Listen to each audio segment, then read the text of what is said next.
একদিন একটা লোক বাজারে গিয়ে 5 টাকার মুরগি 10 টাকা দিয়ে কেনা শুরু করলো।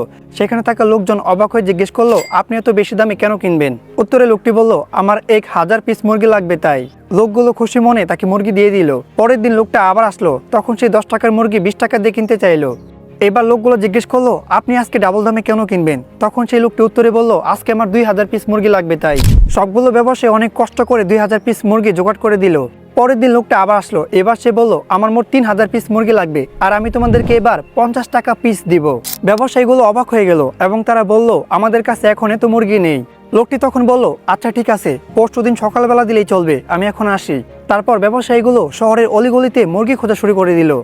অবশেষে তারা এক দোকানে 3000 পিস মুরগি খুঁজে পেল এবং সেখান থেকে 40 টাকা দরে কিনে আনলো। কিন্তু পরশুদিন সেই লোকটি আর আসলো না। ব্যবসায়ীগণ হতাশ হয়ে পড়লো এবং তারা কম দামে মুরগিগুলো বিক্রি শুরু করলো।